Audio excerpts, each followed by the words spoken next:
My family's laughter filled the Easter dinner. Jokes about my financial struggles flew faster than the dinner rolls. I said nothing, just passed the salt. Then the bank president walked in, looked directly at me, and announced, "Good to see you, major shareholder." The aroma of ham and sweet potatoes permeated my childhood home, blending with the booming laughter of my brother Ryan as he recounted his latest business triumph to our relatives. I sat quietly at the kitchen island, peeling carrots for Mom's traditional Easter salad. I listened as he described his new BMW lease and the upscale steakhouse where he'd taken his girlfriend. The night before, Aunt Nancy had gasped appropriately at every detail, while Uncle Bob nodded with the kind of approval always reserved for Ryan's achievements and the wine. Ryan continued, gesturing dramatically with his beer bottle. $200 a bottle. But hey, when you're closing deals like I am, you've got to celebrate properly. His gaze swept the room, landing on me with that familiar smirk. Right, Lisa? You probably wouldn't know about places like that, but trust me, it's worth every penny. I kept my focus on the carrots. Each precise cut of the knife somehow calmed the familiar sting of his words. This was our Easter tradition in the Parker household. Ryan would arrive in his flashy car, wearing expensive clothes, and spend the entire day reminding everyone of his success.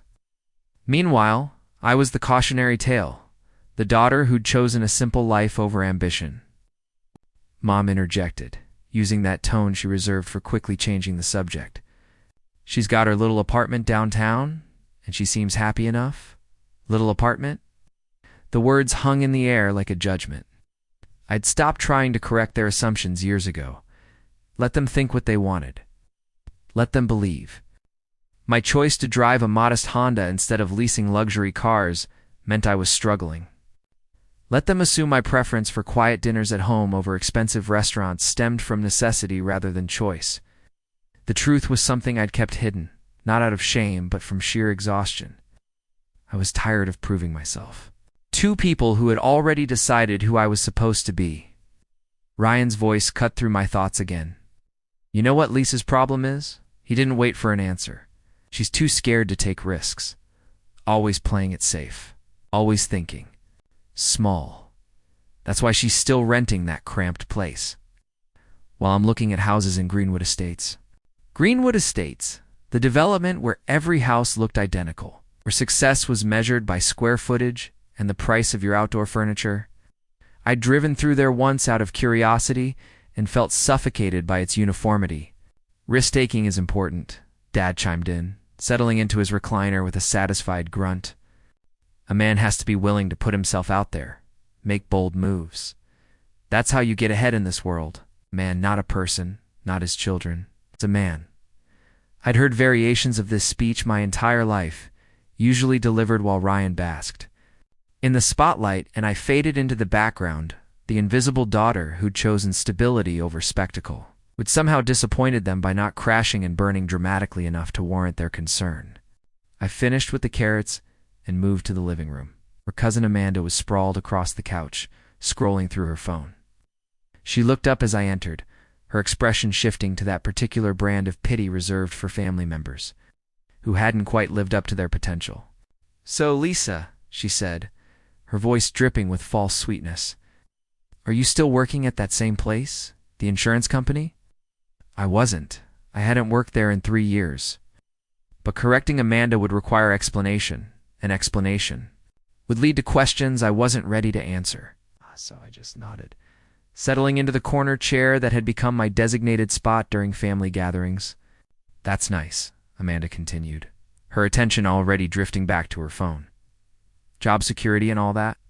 Not everyone can be an entrepreneur like Ryan." Ryan preened at the compliment, launching into another story about his latest client.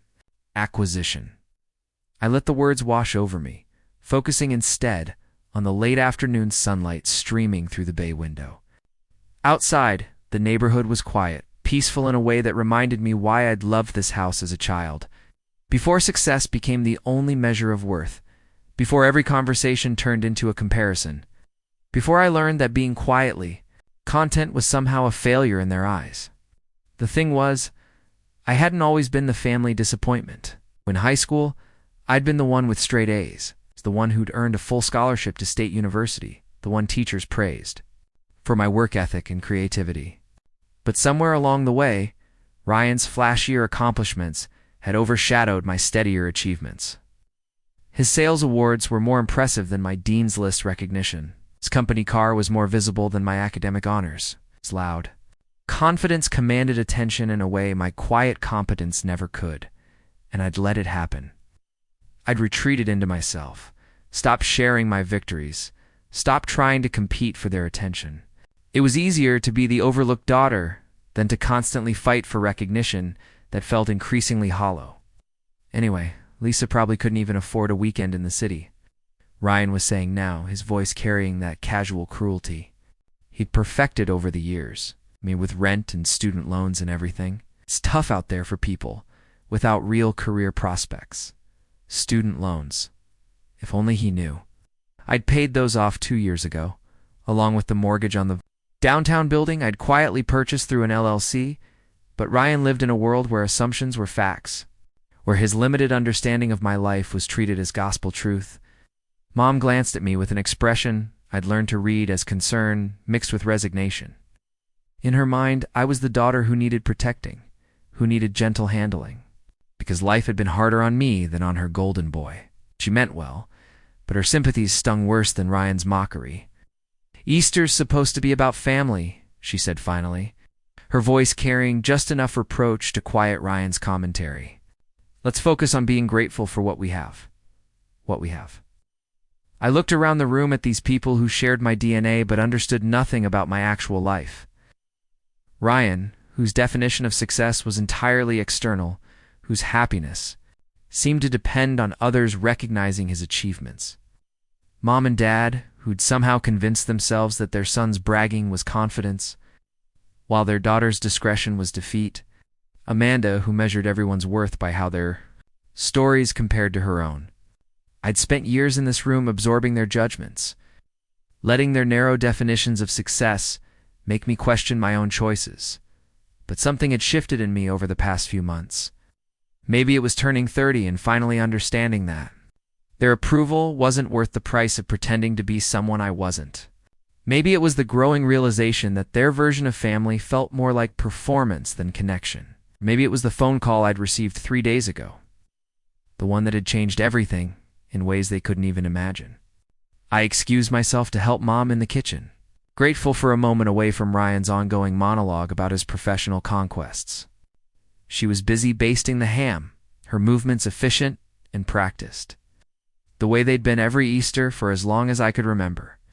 "You know, he doesn't mean anything by it," she said without looking up, as if she could read my thoughts. "He's just excited about his success. You remember how he was when he made varsity football? Same energy?" I remembered Ryan had always been the kind of person who needed an audience for his achievements, who processed his own worth through other people's reactions. It wasn't malicious exactly, but it was exhausting to be the constant measuring stick for his accomplishments. "I know, Mom," I said, reaching for the dinner rolls that needed warming. "I just wish... ... Wish what, honey?" I paused, wondering how to finish that sentence. I wish they saw me as more than their cautionary tale. I wish success didn't have to be loud to be valid. I wished I could share my actual life with them without it feeling like I was trying to prove something. I wished Easter dinner could be about connection instead of competition. "Nothing," I said finally. "The rolls smell amazing." She smiled, the kind of tired smile that came from years of managing family dynamics, from playing referee between personalities that seemed determined to clash. I wondered sometimes if she was as exhausted by these gatherings as I was. If she ever missed the simpler holidays from when we were children, before money became the metric for everything. The doorbell rang just as we were setting the last dishes on the dining room table. Dad called out from his recliner, "Someone get that, will you?" Probably the neighbors with their Easter cookies, but it wasn't the neighbors. Through the front window, I could see a black sedan in the driveway. Expensive, but understated, the kind of car that whispered wealth rather than shouting it. My stomach tightened as I recognized it.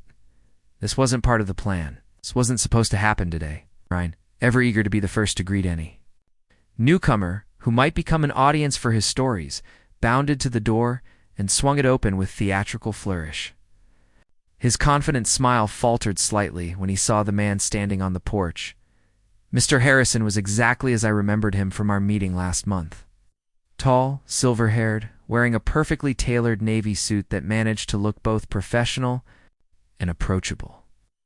He carried himself with the quiet authority of someone accustomed to being the most important person in any room, but his expression was warm, almost grandfatherly. "Good afternoon," he said, his voice carrying just a hint of the southern accent that made him sound like he'd stepped out of an old movie. "I'm looking for Lisa Parker. Hope I'm not interrupting your family celebration." The room went silent. Even Amanda looked up from her phone. Ryan's mouth opened and closed like he was trying to process why someone this clearly important would be asking for his unremarkable sister. I stepped forward, my heart pounding against my ribs. "Mr. Harrison, I wasn't expecting you." His face lit up with genuine pleasure. "Lisa, I hope you don't mind the intrusion. I was driving back from my own family gathering and realized I'd be passing right by Riverside. I had some documents that couldn't wait until our meeting tomorrow, and I thought, well, why not deliver them personally?" Documents. Tomorrow's meeting. The words hung in the air like breadcrumbs, leading to a truth that none of them were prepared to follow. Mom appeared at my elbow, her hostess instincts kicking in despite her obvious confusion. "Won't you come in? I'm Carol Parker, Lisa's mother. We were just sitting down to Easter dinner." Mr. Harrison's smile widened. "How lovely. I don't want to impose, but Lisa, if you have just a moment, these papers really are time-sensitive." I nodded acutely, aware of every pair of eyes in the room tracking my movements. This wasn't how I'd imagined this moment. If I'd imagined it at all, I'd planned to keep my two worlds separate, to let my family continue believing whatever they needed to believe about my life. But here was Mr. Harrison, standing in Mom's meticulously decorated living room, holding what looked like a leather portfolio that probably contained more money than Ryan made in a year. Of course I managed, my voice steadier than I felt. "Should we step into the kitchen?" "Actually," Mr. Harrison said, glancing around the room with the kind of practiced assessment that came from years of reading people and situations. "Since this is a family celebration, since these documents affect some significant decisions you'll need to make, perhaps your family should hear this too." "That's fair. That is, if you're comfortable with that." I looked at their faces. I guess Ryan's confusion was shifting towards something that looked almost like panic. Dad had muted the television and was leaning forward in his chair. Mom's polite smile was becoming strained around the edges. Amanda had actually put her phone down. They wanted to know. Of course they wanted to know. For the first time in years, I was the center of attention in this room, and not because I was being used as an example of what not to do. "All right," I said, surprising myself with the decision. "Yes, they can hear it." Mr. Harrison nodded approvingly and opened his portfolio. "Excellent. Well then, Lisa, I'm pleased to inform you that the quarterly dividends from your shares in Harrison Industries have exceeded our projections by 18%. Your total return for this quarter alone is $2.4 million. The deafening silence that followed was so complete, I could hear the kitchen clock ticking from 3 rooms away. $2.4 million. This quarter alone. Ryan's face had gone completely pale. Mom's hand flew to her chest. Dad's recliner creaked as he sat up straighter than I'd seen him sit in years.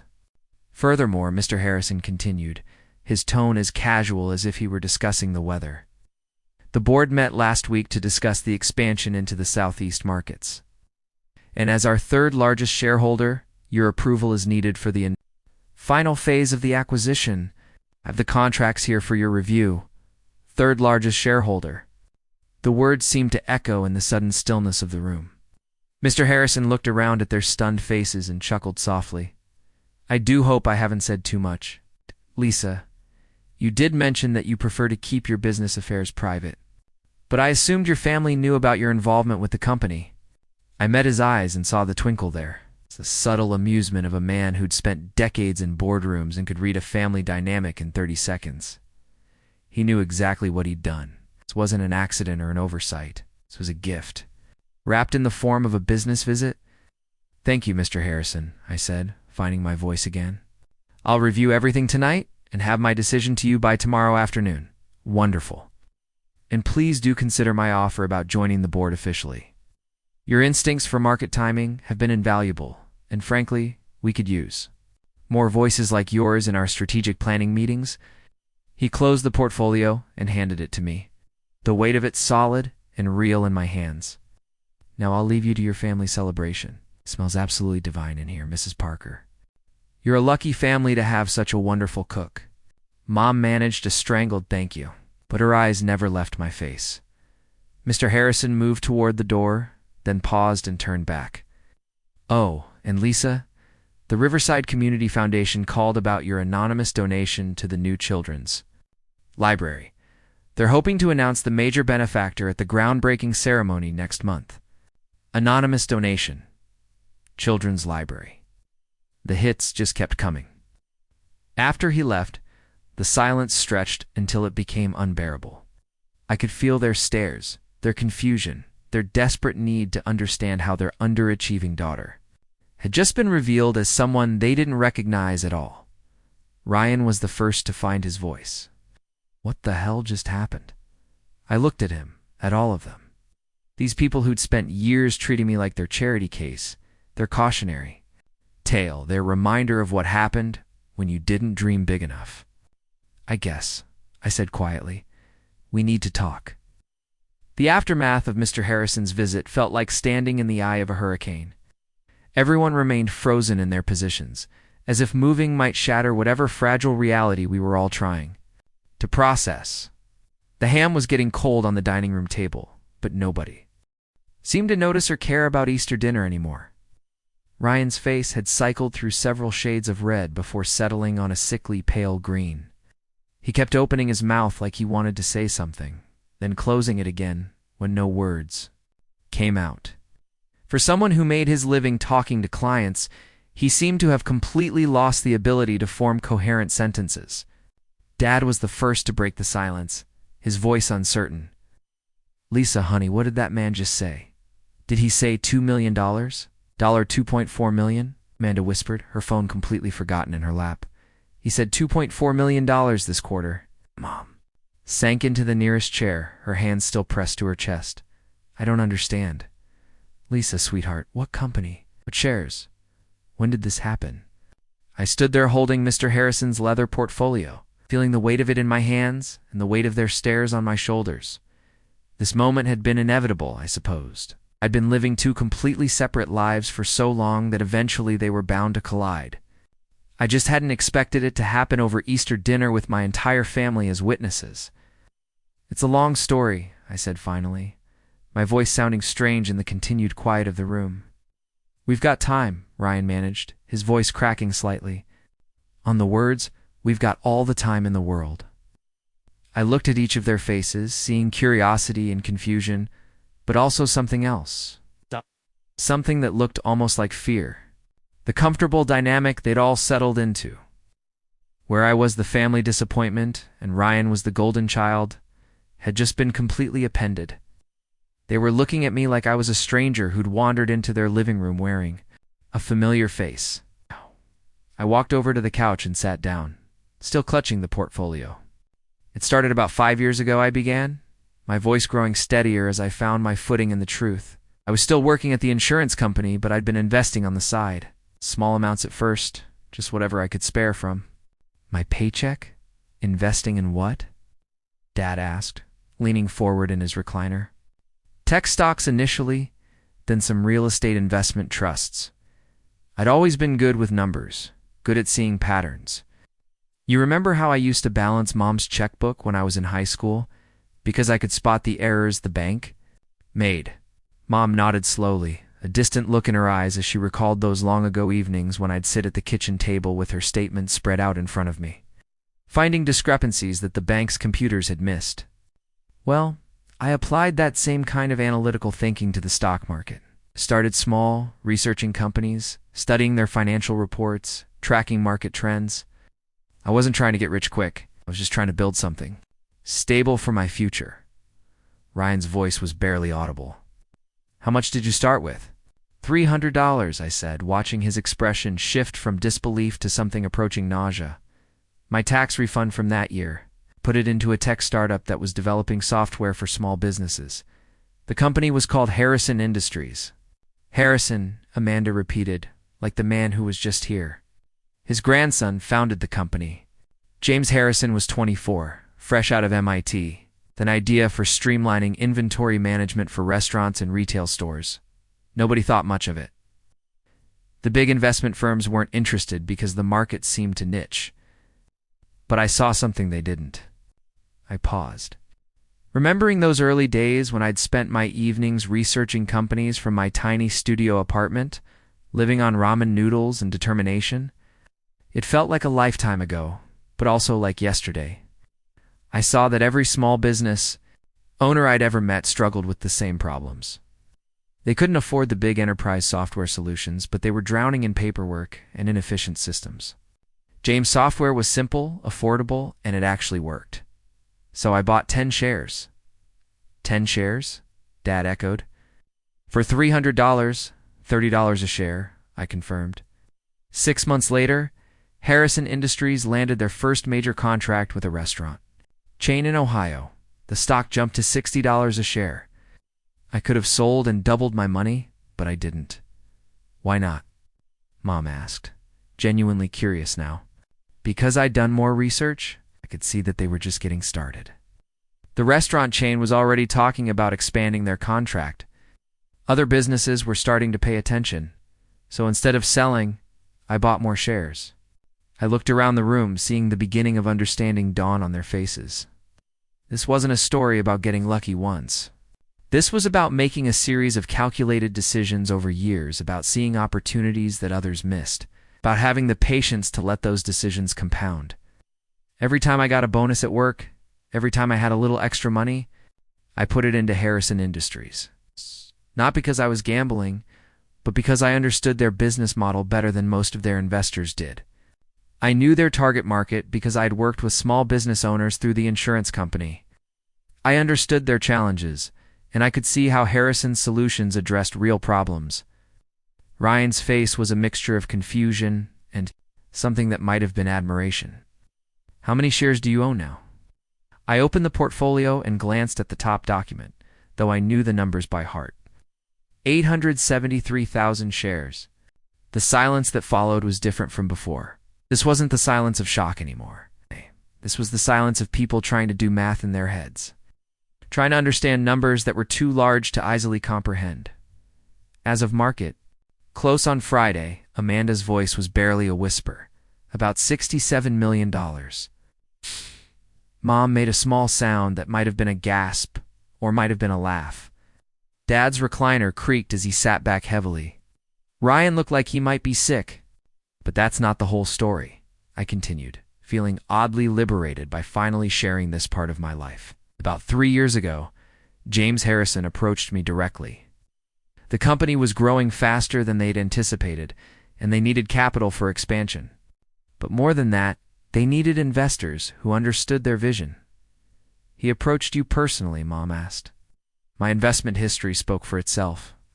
I'd been buying their stock consistently for 2 years through ups and downs, never panic. Selling when the market dipped, never getting greedy when it surged. That kind of pattern tells a story about an investor's character and confidence in the company. I thought back to that first meeting with James Harrison, how nervous I'd been. Sitting in his sleek downtown office, still wearing my insurance company blazer, and clutching a folder full of my own research notes.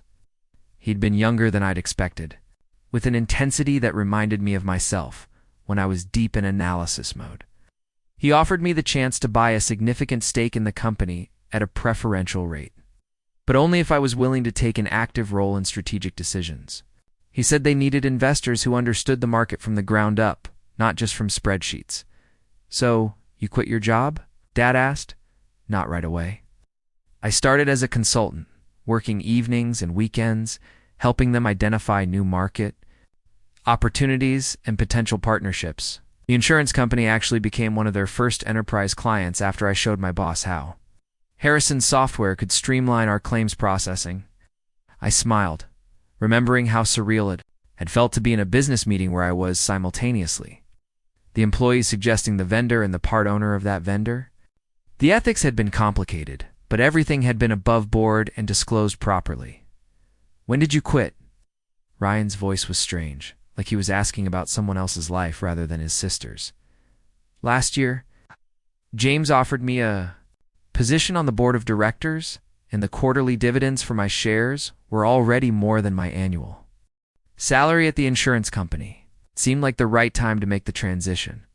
What do you do now? Amanda asked. I mean, day to day? I evaluate potential acquisitions for Harrison Industries. We're expanding into new markets, buying smaller companies that complement our core business. I spend a lot of time traveling, meeting with business owners, analyzing financial statements, negotiating deals. It's not glamorous work, but it's work I'm good at. I could see them all trying to reconcile this version of me with the quiet, unremarkable daughter and sister they thought they knew. The woman who traveled for business acquisitions, who sat on corporate boards, who made decisions involving millions of dollars, didn't fit with their image of Lisa, who couldn't afford weekend trips to the city. The apartment downtown, Mom said slowly. You said you were renting? I never said I was renting. You assumed I was renting. I felt a small stab of guilt at the technicality, but it was true. I'd never lied to them directly, just never corrected their assumptions. I bought the building 3 years ago. The penthouse is mine. One rent out the other units. The building? Ryan repeated flatly. You own the building? It's a good investment property. Downtown Riverside is gentrifying faster than most people. Realize property values have increased 30% since I bought it. Dad was shaking his head slowly like he was trying to clear water from his ears. Lisa, honey, why didn't you tell us? All this time we thought, ... double quotes, you thought I was the family failure, I finished gently. You thought I was too scared to take risks, too content with mediocrity, too lacking in ambition to achieve anything meaningful. The words hung in the air, not accusatory but factual. We all knew it was true. That's not. Mom started, then stopped because she couldn't finish the sentence honestly. It's okay, I said, and realized that I meant it. I let you think that because it was easier than constantly defending my choices. When I drove my Honda instead of leasing a BMW, you saw it as evidence that I couldn't afford better. I saw it as not wanting to waste money on status symbols.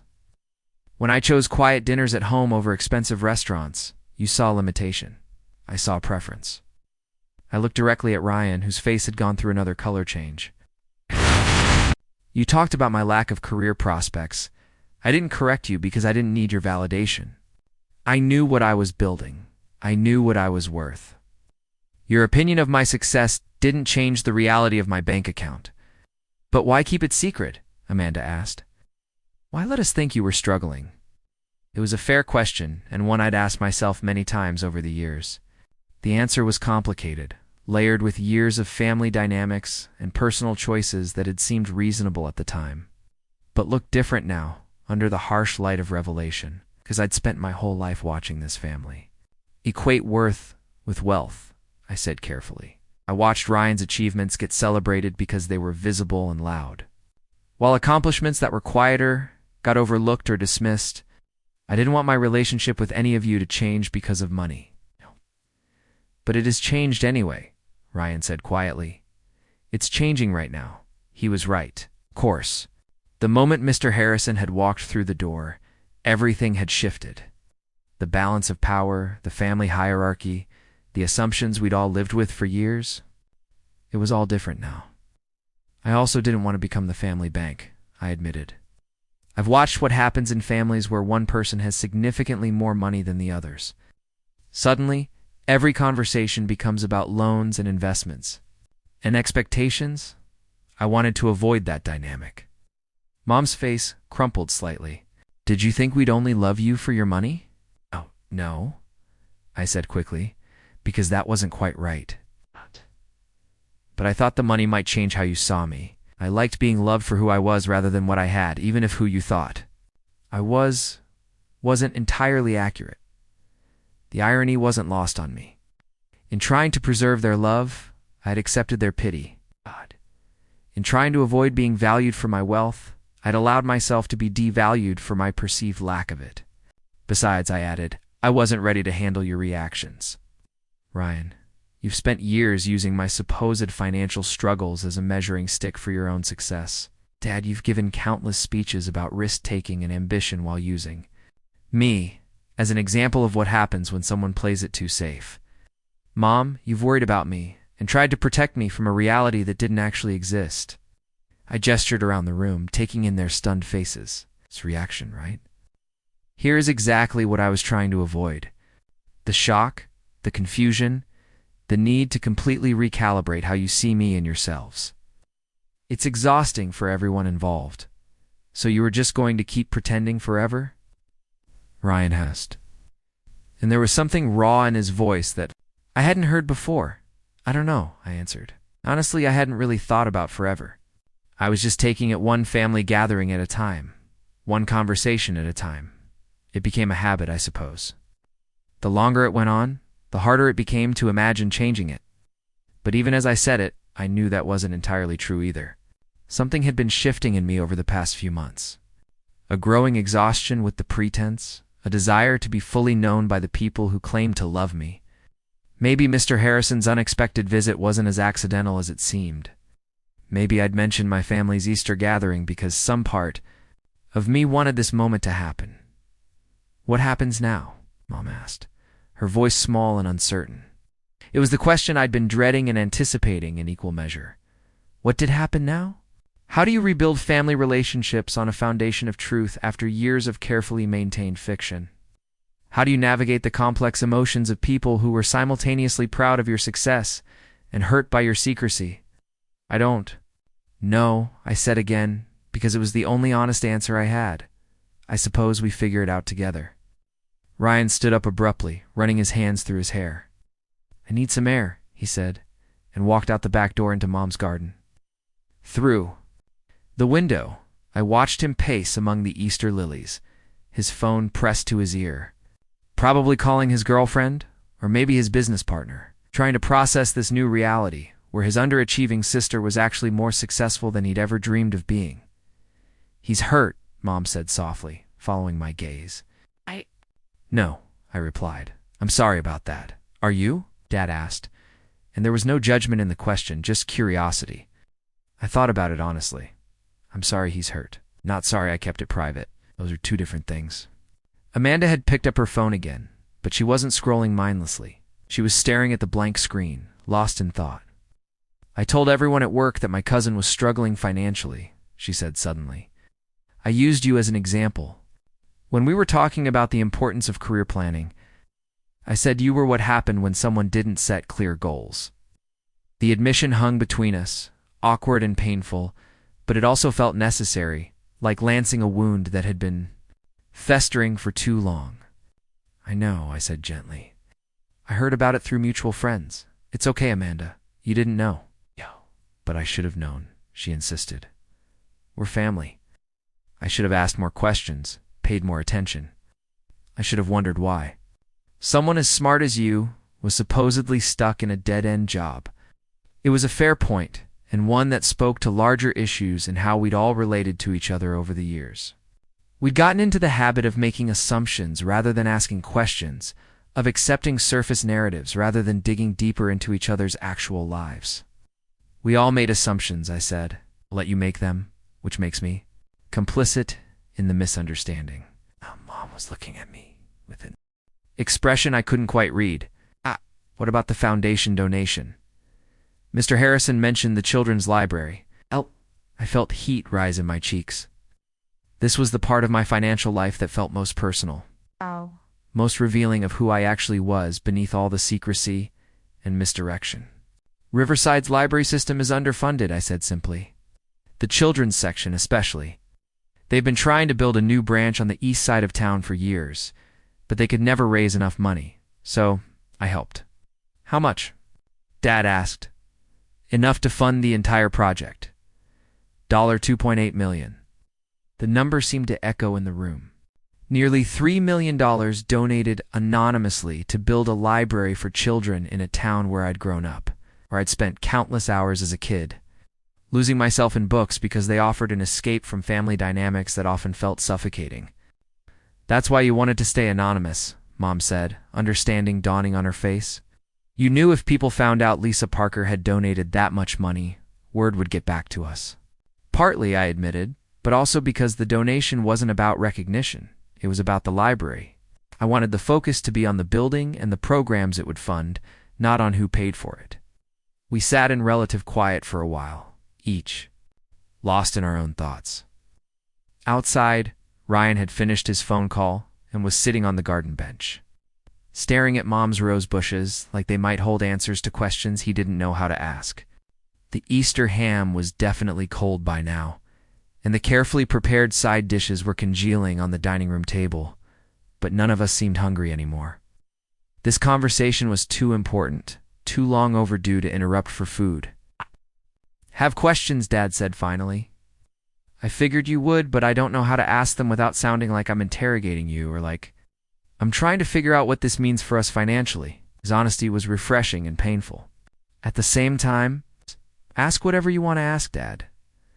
We're past the point of polite avoidance now. He was quiet for a long moment, gathering his thoughts. Are you happy? He asked finally. With your life, with your work, with your choices? Not the money part, but the rest of it. It wasn't the question I'd expected, but it was maybe the most important one he could have asked. Yes, I said, and realized how true it was. I'm happier than I've been in years. The work is challenging and meaningful. I'm good at it, and I can see the impact it has on the businesses we acquire and the communities they serve. I wake up excited about projects I'm working on. I go to sleep feeling like I've contributed something valuable to the world. What matters, Mom said softly. That's what we always wanted for both of you kids. But even as she said it, I could see the questions in her eyes. The doubt about whether that was really what they'd wanted or whether they'd gotten so caught up in measuring success through external markers that they'd lost sight of what actually mattered. The back door opened, and Ryan came back inside, his face composed but his eyes red-rimmed. He sat down heavily on the couch across from me, his usual swagger completely absent. I owe you an apology, he said without preamble. Actually, I owe you about 1,000 apologies, but I'll start with one. I waited, letting him find his words. I've been an ass, he continued. For years I've been using you as my measuring stick, making myself feel better about my own insecurities by putting you down.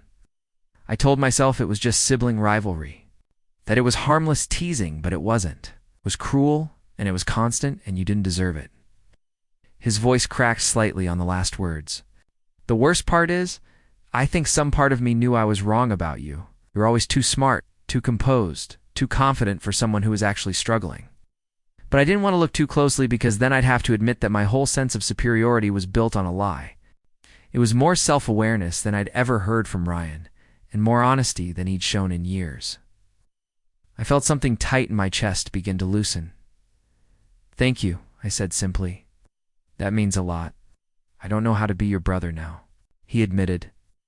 I don't know how to relate to you when everything I thought I knew was wrong.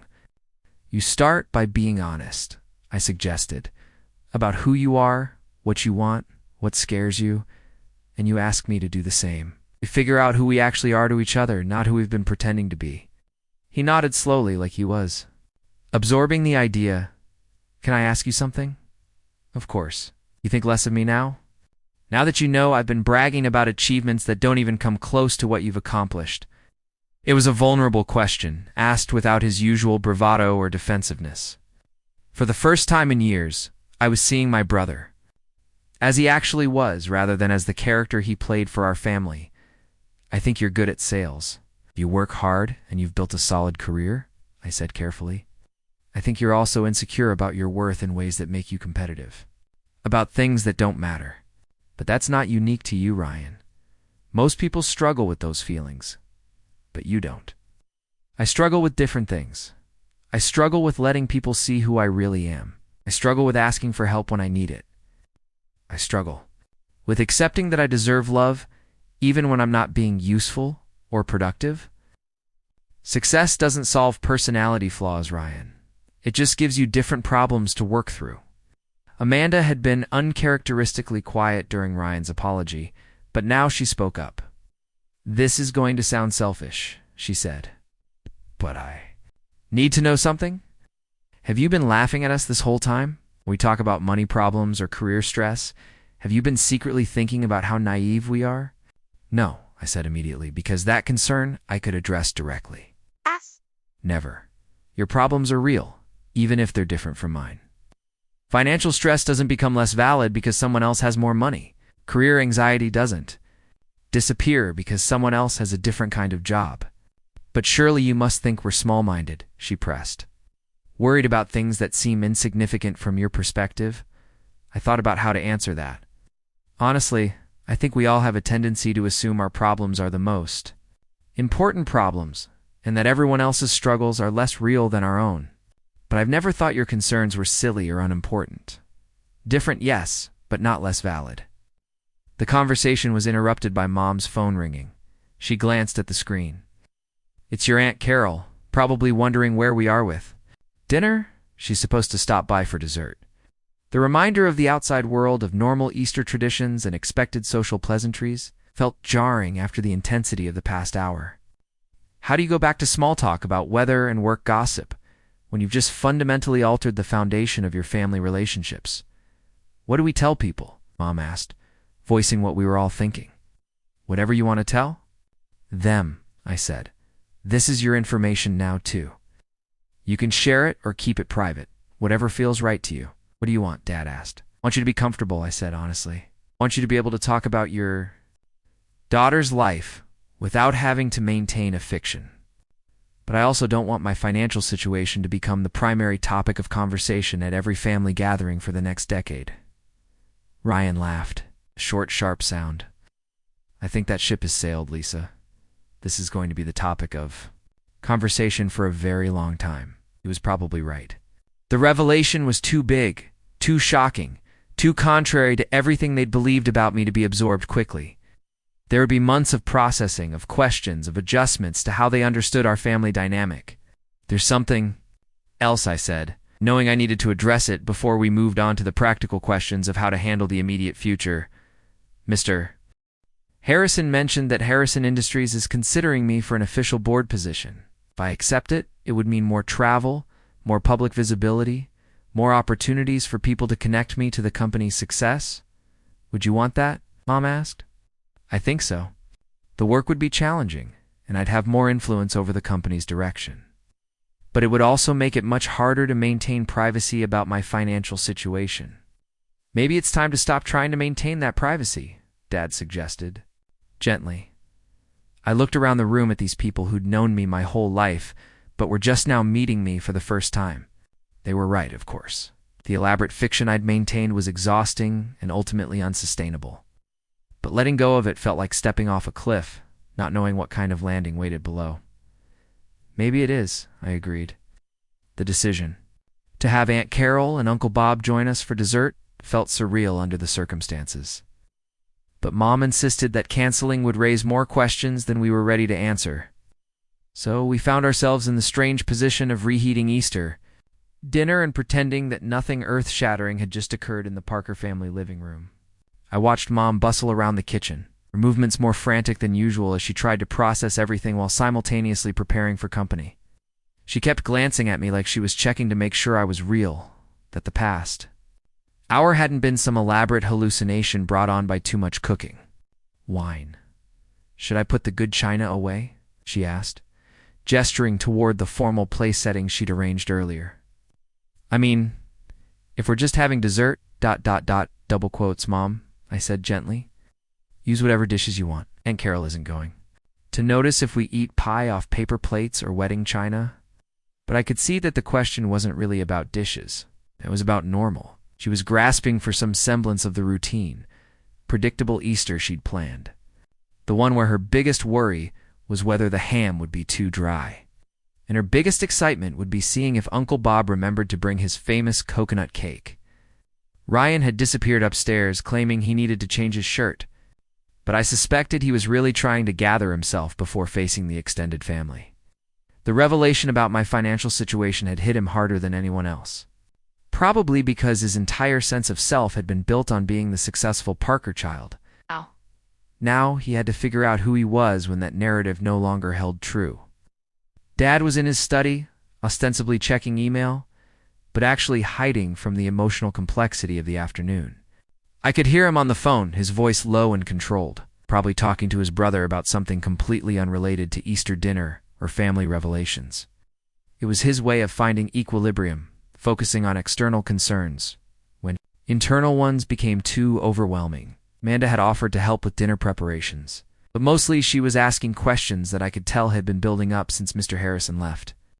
They weren't the big questions about money or business strategy. They were smaller, more personal inquiries that revealed how little we all really knew about each other's daily lives. "Do you have an office?" she asked while folding napkins. "I mean like a real office with a secretary and everything?"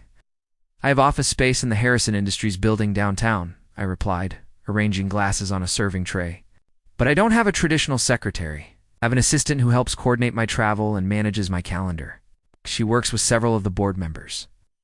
"What does your office look like?"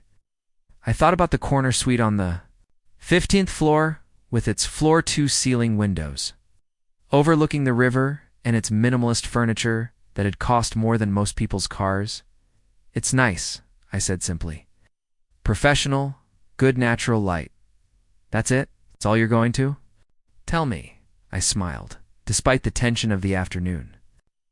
"It has a conference table for 6, a desk that's probably too big for the space, and a view of the water. The walls are painted gray, and there's artwork from local artists that the company commissioned. Is there something specific you want to know?" "I want to know what it feels like," she said, her voice more serious than I'd expected. "What it feels like to walk into a building where you own part of the company, where people call you Miss Parker and mean it respectfully, where your opinion actually matters in rooms full of important people." The question caught me off guard with its perceptiveness. Amanda had always seemed focused on surface details, on the visible markers of success that impressed other people. But this question was about something deeper, about the internal experience of professional authority and respect. "It feels surreal sometimes," I admitted, "like I'm playing a role that doesn't quite fit yet. But it also feels right, like I'm finally using skills I'd been developing for years without realizing it. The opinions I'd formed about businesses and markets turned out to be valuable to people who make decisions about millions of dollars." "Do you ever feel like an imposter?" "Every day," I said honestly. "Especially in the beginning. I'd sit in board meetings with people who had Harvard, MBAs, and decades of experience, and I'd wonder what I was doing there. But then I'd see something they missed, or I'd ask a question that changed how we approached a problem, and I'd remember that I earned my seat at that table." Amanda nodded thoughtfully. And I realized that she was asking these questions not just out of curiosity, but because she was trying to understand something about ambition and success that she'd never had to consider before. In our family, Ryan's path had always seemed like the obvious template for achievement. Go to college, get a sales job, work your way up through visible accomplishments, measure success by salary and status symbols. My path had been different, quieter, more strategic. I'd built wealth through patience and analysis rather than networking and charisma. I'd gained influence through competence rather than self-promotion. It was a model of success that didn't fit the conventional narrative they'd all grown up believing. The doorbell rang, announcing Aunt Carol and Uncle Bob's arrival, and I felt my stomach tighten with anxiety. How do you act normal around family members who don't know that your entire financial situation has just been revealed as a carefully maintained fiction? How do you make small talk about work and weather when you've just learned that your niece is worth tens of millions of dollars? "I'll get it," Mom called, smoothing her hair and checking her reflection in the hallway mirror. She paused with her hand on the doorknob, looking back at me with an expression that was part question, part plea. "We don't have to tell them anything today," I said quietly. "This can stay between us until you're ready to share it." She nodded gratefully and opened the door to reveal Aunt Carol's bright smile and Uncle Bob's familiar wave. They bustled in, with their usual energy, carrying containers of leftovers from their own family gathering and talking over each other about traffic and the weather and their neighbor's new landscaping project. "Lisa," Aunt Carol exclaimed, pulling me into a hug that smelled like her signature perfume and Easter lilies. You look wonderful, honey. That color is perfect on you. I was wearing a simple blue sweater that I'd bought 3 years ago at a department store. It wasn't expensive or particularly fashionable, but Aunt Carol's compliment felt loaded with new meaning. Was she really commenting on my appearance, or was she unconsciously responding to some change in my demeanor? Some confidence that came from finally telling the truth about my life. "Thank you," I said, accepting her hug and Uncle Bob's hearty handshake. "How was your dinner? Did Cousin Michael make it home from college?" As they launched into updates about their own Easter celebration, I found myself studying their faces, wondering how they would react to the news about my financial situation when Mom and Dad eventually decided to share it. Aunt Carol had always been proud of Ryan's achievements, quick to brag about his sales numbers and his latest purchases. Uncle Bob had a tendency to offer unsolicited career advice, especially to family members he perceived as underachieving. Would they be proud of my success, or would they feel deceived by my years of letting them believe I was struggling? Would they ask for investment advice, or worse, for loans? Would family gatherings become awkward negotiations around money and expectations? "Where's Ryan?" Aunt Carol asked, looking around the living room. "I wanted to hear about his latest business triumph." "He's upstairs changing," Mom said quickly. "He'll be down in a minute." But when Ryan finally appeared, he looked like a different person than the confident, boastful man who'd been regaling us with success stories just hours earlier. His usual swagger was gone, replaced by a quieter energy that made him seem younger and more uncertain. "Hey, Aunt Carol, Uncle Bob," he said, accepting their hugs with less enthusiasm than usual. "You look tired, sweetheart," Aunt Carol said, studying his face with the kind of maternal attention she'd always lavished on both Ryan and me. "Are you working too hard?" "Something like that," Ryan replied, avoiding my eyes. The conversation over dessert felt strained, full of undercurrents that Aunt Carol and Uncle Bob couldn't identify but clearly sensed. Mom's responses were distracted. Dad seemed unusually quiet, and Ryan appeared to be actively avoiding any topics related to work or success. I found myself overcompensating, asking detailed questions about their retirement plans and their recent trip to Florida. Anything to fill the awkward silences. "You're awfully chatty today, Lisa," Uncle Bob observed with a smile. "Usually you're our quiet observer. It's nice to hear more from you." The comment made me realize how dramatically my behavior had shifted. For years, I'd been content to fade into the background during family gatherings, letting Ryan dominate conversations, while I listened politely from the sidelines. But something about finally telling the truth had freed me to engage more actively, to ask questions and share opinions without worrying about drawing too much attention to myself. "I guess I'm feeling more social today," I said, which was true, even if it wasn't the whole truth. After Aunt Carol and Uncle Bob left, the five of us found ourselves back in the living room. But the dynamic had shifted again. The immediate shock of Mr. Harrison's visit had worn off, replaced by a more complex set of emotions that would take much longer to process. "I have a confession," Mom said, settling into her favorite chair with a cup of coffee. I called you. "Aunt Susan, while you were all getting dessert ready." The admission hung in the air like a grenade with the pin pulled. Aunt Susan was Mom's sister, but more importantly, she was the family's unofficial communication hub. Any information shared with Aunt Susan would be distributed to the entire extended family within 24 hours. "Mom," Ryan said, his voice tight, with something between panic and resignation. "I didn't tell her about the money," Mom said quickly. "I just told her that we'd learned some things about Lisa's work situation that we hadn't known before, and that we were all very proud of her." "What did she say?" I asked, though I could probably guess. "She said she always knew you had it in you, and that she'd never understood why we were so worried about your future." Mom's smile was wry. "Apparently, we were the only ones who thought you were struggling." The revelation shouldn't have surprised me, but it did. I'd been so focused on managing my immediate family's perceptions that I hadn't considered how my choices might look to more distant relatives who saw me less frequently, and with fewer preconceptions. "Aunt Susan always liked you," Dad said thoughtfully. She used to say you reminded her of herself at that age. "Quiet but determined, watching everything, planning ahead." "She never said that to me," I replied. "She said it to us, usually when we were worrying about your career prospects," or your social life, she'd tell us to stop fussing, that you knew what you were doing, even if we couldn't see it. I felt an unexpected surge of affection for Aunt Susan, whom I'd always considered somewhat distant and intimidating. The idea that she'd been defending my choices during family conversations I'd never heard was both touching and embarrassing. "What else did she say?" Amanda asked. "She asked if this meant you'd finally start dating someone appropriate," Mom said with a slight smile. "Apparently she's been worried that you were limiting your options because you thought you couldn't afford to date men with expensive tastes." The comment made me laugh genuinely and unexpectedly. Aunt Susan had been worried about my dating life. "She thinks you're too practical for your own good," Mom explained. "She's convinced that you've been avoiding relationships because you didn't want to be a financial burden on anyone." It was a theory that was both completely wrong and strangely insightful. I hadn't been avoiding relationships because of money, but I had been avoiding them because I was tired of pretending to be someone I wasn't.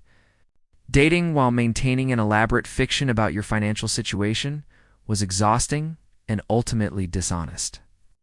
"For what it's worth," I said, "I haven't been avoiding relationships because of practical concerns. I've been avoiding them because I wasn't ready to let someone see who I really am." "Now?" Dad asked. I guess I'll have to figure that out along with everything else." The conversation was interrupted by my phone buzzing with a text message. I glanced at the screen and saw a name that made my pulse quicken. James Harrison. "Hope your family Easter went well. Mr. H mentioned he stopped by with documents. Me tomorrow if you need anything clarified. Also, Sarah from the foundation called about the library announcement. We're hoping for a response by Wednesday." I stared at the message, realizing that my carefully compartmentalized life was continuing to merge in ways I hadn't anticipated. James Harrison texting me about family dinner, the foundation wanting to publicize my donation. My two worlds weren't just colliding. They were becoming one world, whether I was ready for it or not. "Everything okay?" Ryan asked, noting my expression. "James Harrison texting about the documents his grandfather brought over," I said, "and about the library donation. They want to make an announcement." "What will you tell them?" Mom asked. "I'm not sure yet. I need to think about what I'm ready for in terms of public attention." But even as I said it, I knew that the decision had already been made for me. In some ways, Mr. Harrison's visit had started a process that couldn't be reversed. My family knew the truth now, which meant that eventually other people would know it too. The fiction I'd maintained was unraveling, and I could either try to control that process or let it happen organically. "Can I ask you something?" "Ask." Ryan said, his voice more tentative than I'd heard it all day. "Of course, when you were building all this, when you were making these investments and building relationships with people like James Harrison, were you ever tempted to tell us? Were there moments when you wanted to share it?" It was a vulnerable question, asked without defensiveness or resentment. He genuinely wanted to understand my thought process, my emotional experience during those years of secrecy. "There were moments," I admitted, "especially when you were celebrating your achievements. I sometimes wanted to share mine too. But then I'd remember how competitive things got between us, how everything became a comparison, and I'd decide to keep quiet." "I made it competitive," Ryan said. "That was my doing, not yours. We both participated in it. I just chose to compete silently instead of openly." He nodded, absorbing that. "I think I understand now why you kept it secret. I don't like it, but I understand it." "I'm sorry," I said, meaning it. "I'm sorry I let you think I was failing when I was actually succeeding. I'm sorry I let you use me as a measuring stick for your own worth. I should have been honest earlier, and I'm sorry I created an environment where honesty felt risky," he replied. "I'm sorry I made my own insecurity your problem to manage." The apology felt significant, like the beginning of a different kind of relationship between us. Not the competitive dynamic we'd fallen into as adults, but something more honest and generous. "What happens now?" Amanda asked, echoing the question that had been hovering over all of our conversations. "How do we move forward from here?" "Carefully," I said honestly, "with patience for the fact that it's going to take time to adjust to a new normal." "Will you take the board position?" Dad asked. "Probably. The work interests me, and I think I can contribute something valuable. But I'll need to discuss the implications with all of you first. More public visibility means less privacy for the whole family, not just for me. We can handle that, Mom said firmly. We can handle people knowing that our daughter is successful. It's not a burden, Lisa. That's a gift. Her words settled. Something inside me that I hadn't realized was still unsettled. For years, I'd convinced myself that my success might be a burden for them to carry. It would change our relationships in ways that weren't necessarily positive. But looking at their faces now, I could see that the burden had been the secrecy, not the success itself. There's something else we need to talk about, I said, knowing that we couldn't avoid this conversation forever. The practical implications of this revelation. I need you all to know that my financial situation doesn't create any obligations for any of you, and it doesn't give me any special authority over family decisions. I'm still just Lisa, your daughter and sister. The money doesn't change that. But it does change some things, Uncle Bob had said earlier, and he was right. Money always changed things, even when people tried to pretend it didn't. Yes, I agreed. It changes some things. It means I can afford to help if someone has a genuine emergency. It means I might be able to contribute to family celebrations in different ways. It means I'll need to be thoughtful about how my choices affect all of you, especially if I take a more public role with the company. And it means, Ryan added quietly, that I need to figure out who I am when I'm not the successful Parker child. You're still successful, I said firmly. You've built a good career, you work hard, you contribute value to your company and your clients. None of that changes because I've been successful too. But it does change how I think about success. He said, it changes what I think matters and what I think I need to prove he was right. Of course, the revelation would force all of us to reconsider our definitions of achievement. Our understanding of what made a life valuable and meaningful, those weren't small adjustments. They were fundamental shifts that would take time and conscious effort to navigate. I think, Mom said thoughtfully, that this is going to be good for all of us. Difficult, but good. We've been operating on assumptions for too long. It's time we started dealing with reality. As the afternoon stretched into evening, as we cleaned up the dishes and stored the leftovers, and gradually returned the house to its normal post-Easter state, I felt something I hadn't felt in years during family gatherings. I felt seen. Not completely understood, not perfectly accepted, but genuinely seen for who I actually was, rather than who they'd assumed I was. It wasn't the dramatic reconciliation that movies and books promised. There were no tearful declarations of love. No sweeping apologies that erased years of misunderstanding, but there was something more valuable. The beginning of honest relationships based on truth rather than fiction. When I finally left for my apartment that evening, carrying a container of Mom's leftover ham and a slice of Uncle Bob's coconut cake, I felt lighter than I had in years. The weight of maintaining two separate identities was gone, replaced by the simpler challenge of figuring out how to be fully myself with people who were still learning who that person was. The drive home through familiar Riverside streets felt different somehow, like I was seeing the town through new eyes. This was where I'd grown up, where I'd learned to hide parts of myself to keep peace, where I'd built a fortune while pretending to struggle financially.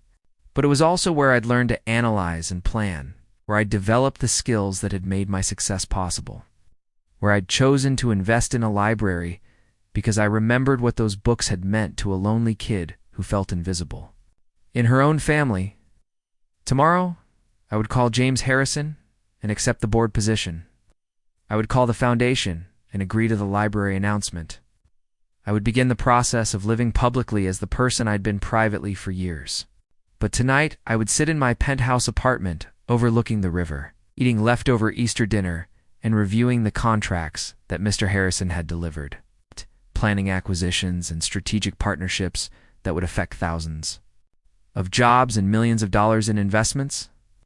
Tonight, for the first time in years, those two versions of myself didn't feel like contradictions. They felt like the same person finally allowed to exist in the same space.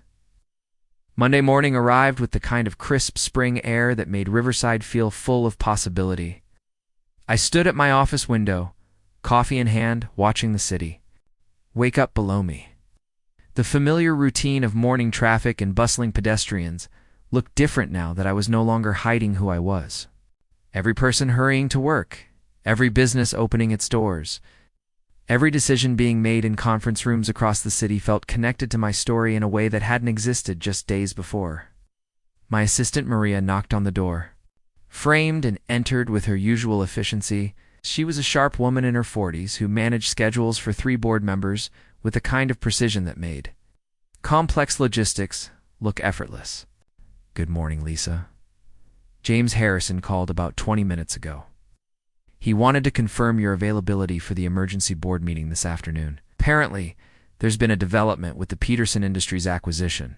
Peterson Industries, the family-owned manufacturing company in Toledo that we'd been courting for 6 months. Their CEO, an old-fashioned businessman named Frank Peterson, had been resistant to selling despite his company's mounting debt and his own approaching retirement. "What kind of development?" I asked, settling behind my desk and opening my laptop. He didn't provide details over the phone, but he sounded pleased, almost excited, which isn't typical for James when it comes to difficult acquisitions. She was right. James Harrison was methodical and cautious, traits that served him well in business, but rarely led to excitement about challenging deals. If he was pleased about Peterson Industries, something significant had changed. "Can you confirm my attendance for the meeting and ask for any background materials they want me to review beforehand?" "Already done. The meeting's at 2:30 in the main conference room. James is having lunch with Mr. Peterson Sr. at noon, so we should have more information by then." After Maria left, I found myself thinking about the timing of this development. Just 2 days after my family had learned about my business success, I was walking into what could be one of the most significant acquisitions in Harrison Industries' recent history. The symmetry felt almost too convenient, like the universe was conspiring to prove that my secret life had been real and substantial. My phone buzzed with a text from Ryan. "Can I take you to lunch today? I have some things I want to discuss." The message surprised me. Since Easter dinner, we'd exchanged a few brief texts, but nothing substantial. I'd assumed he needed more time to process everything before we attempted any real conversation about our relationship moving forward. I texted back, "I'm free until 1:30. Want to meet at Riverside Cafe? Perfect. See you at noon." The cafe was one of those local institutions that had survived downtown revitalization by adapting without losing its character. It served excellent sandwiches and soup to a mix of business professionals and longtime residents, creating the kind of atmosphere where serious conversations could happen without feeling too formal or too casual. Ryan was already there when I arrived, sitting at a corner table and staring into a cup of coffee like it might contain answers to questions he was still formulating. He looked up as I approached, and I was struck by how different his expression was from the usual confident mask he wore in public. "Thanks for meeting me," he said, standing to give me a brief hug. "I know your schedule is probably more complicated than I realized." I sat down across from him, noting the careful way he was choosing his words. "My schedule is manageable. What's on your mind?" He laughed, but there was no humor in it. "Everything, nothing. Been doing a lot of thinking since Sunday, and I keep coming back to the same question. How do I fix this?" "Fix what? Us? Our relationship?" "The way I've treated you for years." He leaned forward, his hands wrapped around his coffee mug like it was anchoring him. "I've been going over conversations we've had, things I've said about your life, your choices, your future, and I'm horrified. Lisa, I'm genuinely horrified by how cruel I've been." "Ryan, no. Let me finish. I need to say this." He took a deep breath. "I called Jenny yesterday and told her about what happened at Easter dinner. Not the money stuff, just that I'd learned some things about my sister that made me realize. Been a terrible brother. And you know what she said?" I waited, sensing that this was important for him to share. She said she wasn't surprised. She said she'd been wondering for months why I always talked about you like you were some kind of cautionary tale when you seemed like one of the most together people she'd ever met. He shook his head. "My own girlfriend could see what I couldn't. She could see that you were successful and confident and happy, while I was busy convincing myself that you were struggling so I could feel better about my own insecurities." The admission was raw and honest in a way that Ryan rarely allowed himself to be. I could see how much the revelation was costing him, not just in terms of wounded pride, but in forcing him to confront uncomfortable truths about his own character. What did Jenny say when you told her the whole story? That she wanted to meet you properly? That she'd always felt like I was keeping her at arm's length from my family, and now she understands why. I was too ashamed of how I treated you two. Let her get close enough to see it clearly. Our server appeared to take our orders, giving us both a moment to regroup. When she left, Ryan continued with the conversation that was clearly weighing heavily on him. I've been thinking about why I did it, why I needed to believe you were failing in order to feel good about my own success. I think it goes back to when we were kids. How so? You were always smarter than me, always more focused, more disciplined, more naturally good at things that mattered. In school, you got better grades without seeming to try as hard. You understood math concepts that I had to struggle with. You read books that I couldn't get through. I'd never thought about our childhood dynamic in those terms, but I could see how Ryan might have experienced it that way. Academic achievement had come more easily to me, though I'd always assumed that was simply a matter of different strengths rather than a reflection of overall intelligence. When we got older and I found sales, I finally had something I was good at, something that got me praise and recognition and financial rewards. For the first time, I felt like I was winning at something that mattered to adults. You're good at sales because you're naturally good with people, I said. That's a genuine skill, Ryan. It's not something I could do well. Maybe not. But when you didn't immediately follow the same path I did, when you took a quieter approach to your career, I convinced myself it was because you couldn't compete. I told myself you were playing it safe because you weren't brave enough or ambitious enough to take real risks. He paused as our sandwiches arrived, but neither of us touched our food immediately. The truth is, I was terrified that you were going to surpass me again.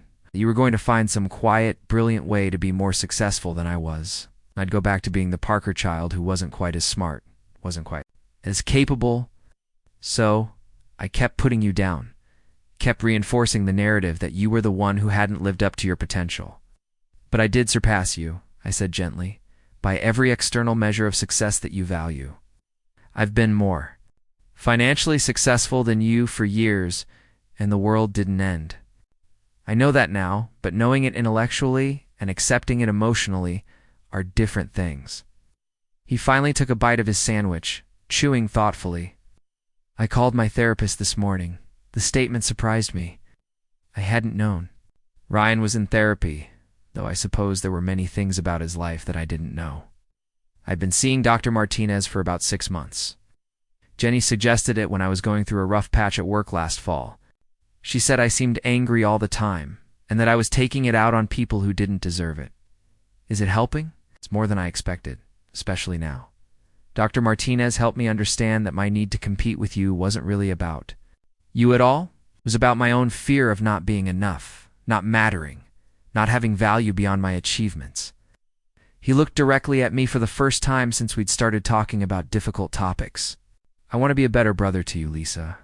I want to have a relationship that isn't built on competition or comparison or me needing to feel superior. Gosh, but I don't know how to do that yet. You start by having conversations like this one, I suggested.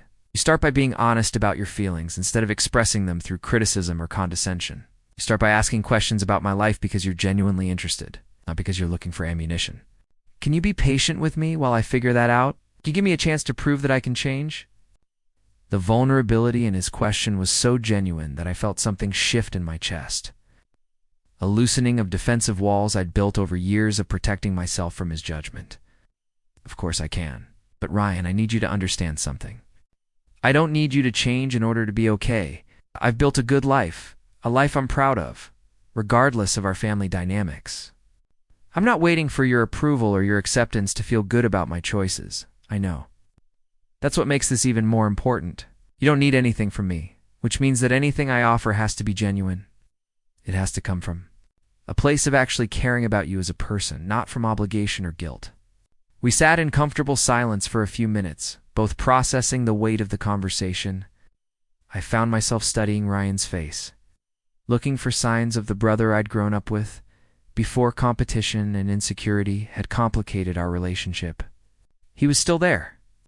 I realized the boy who taught me to ride a bike and defended me from neighborhood bullies and shared late-night conversations about our dreams for the future. Can I ask you something? He said eventually. Always. When you were building your investment portfolio, when you were learning about business and finance, did you ever think about asking me for advice? I mean, I know I was insufferable about my own success, but I do have experience with client relationships and business development. It was a fair question, and one that deserved an honest answer. I thought about it sometimes, especially in the early days, when I was trying to understand market psychology and client behavior. But I was afraid that asking for your help would give you ammunition to use against me later if things didn't work out. That's fair and probably accurate, given how I was behaving. But also, I continued, I needed to prove to myself that I could do it independently. I needed to know that my success was truly mine, not borrowed or dependent on connections.